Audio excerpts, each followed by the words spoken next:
What's so exciting about it is she and her husband and her team, she travels the world and finds us the finest of anything. And when she talks, we listen. And that's what this hydrangea is all about. I know, listen, I could spend hours in a garden center, but I don't really know what I'm looking for, and hydrangeas, oh, that one's pretty. But we're going to hear from her, and she's going to tell us why. We know why we want that look, but why we could possibly do this on our own. Brand new, this was just introduced April 22nd. It is best in the ground. This one, and we'll ask her why, is best in the ground. It is a perennial, and when you talk perennials, just like my peonies, that if you guys, anybody else grow peonies, because my peonies are starting to come up, and every day when I look outside, they're getting taller and taller, and the buds are starting to form. And usually where I live in New Jersey, and my yard is a little shady, I usually get them around Memorial Day, but I'm like, here they come. It's so exciting. Well, you'll get that same investment and curb appeal when you invest in the hydrangea. What you're getting is one plant in a 3-inch pot. So let's go ahead and find out what Barbara is up to today. Hi, Barbara. Thanks for taking time out of your day to join us. Oh, certainly my pleasure. And I love peonies, and I love peonies and hydrangea.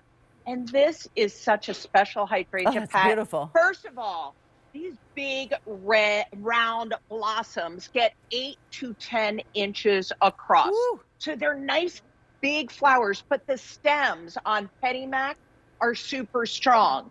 Some mop heads get big flowers, but then they're going to bend top over. Heavy. These tend to stay nice and straight, and they bloom on new wood and old wood. And that's important. So, super important. It's going to give you more blooms. It's also going to give you blooms on the old wood, but maybe the old wood might have some winter damage, or maybe somebody trimmed a little too much. And I cannot tell you how many times I'll have somebody come in and say, my gardener, my husband, the kids did me a favor. They did me a favor and cut up. Well, that's not going to be a problem because it's also going to bloom on the new wood. Excellent. And it is such a beautiful color blue. This Pennymac tends to be blue, and especially if your soil is acidic. Now, if you have more alkaline, it will tend on the pink side. So the color is really up to you. If you want to amend your soil, you can manipulate the color of this hydrangea that is going to have a lot of flowers. And yes, we say in the ground because this is going to get quite sizable, Pat. It's going to go 48 to 60 inches tall. Wow. And it could be 36 to 48 wide as well.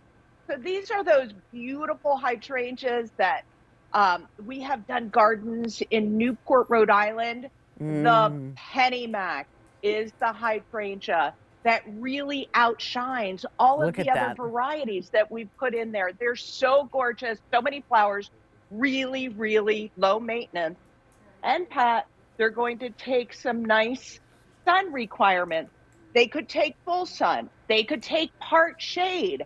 This is one that, yes, it's, I know, a hydrangea that can take full sun as long as you keep the soil moist. Yeah, I found that out the hard way.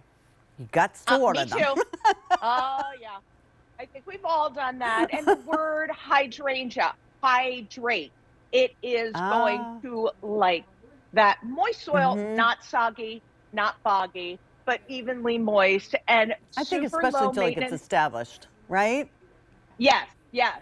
And even at the end of the season, this is, some of my friends call it the lazy gardener's favorite plant, because even at the end of the season, you don't have to do anything. You don't have to prune this one. I like to take some buds off this, which you certainly can. Take some of the stems off, just cut it down to where you see the next bud growth happening. Make yourself a beautiful bouquet. Dry those flowers. I love the mop heads drying. Hang them upside down. Or one of my friends here said, actually just leave them in the vase and let them dry right in the water. So I did try that. That really That worked works well. too? Okay. I love also in the fall using the dried, but at Christmas, because you're gonna have a lot of blooms, Oh. you could save all those blooms. You Mm-hmm. could spray paint them gold and put Mm. them in your Christmas tree. This Oh is my gosh, in your Christmas tree. I was so going to put them pretty, in a wreath, but in a Christmas tree. Can you quickly, Barbara, if you gorgeous. don't mind, could you show us what it looks like when it's Yes, sent to us, please? yes. And here we are. So it is going to come as a dormant plant, and you're going to plant it right at the soil level. So it's very easy to identify how high up you're going to go with your soil. And this is going to be one of your favorite plants year after year. Part shade, full sun, easy breezy, and you can get more than one if you Incredible. use those easy pay options. That should help you as well. Barbara, thanks so much. You always bring us Thank fabulous you. things. One last thought, your warranty? Yes, there's no risk when you order any of my plants because we want you to be satisfied. So all of our perennials are guaranteed for 1 full year. So if for any reason you're not completely satisfied, just contact me at Barbara King at gardsalive.com. Thanks, Barbara. Thank you. I mean, that deserves more than one. All right, remember, coming up the top of the hour, we have 2 huge hours of Robertas, and we are going to grow an olive tree. How cool is that?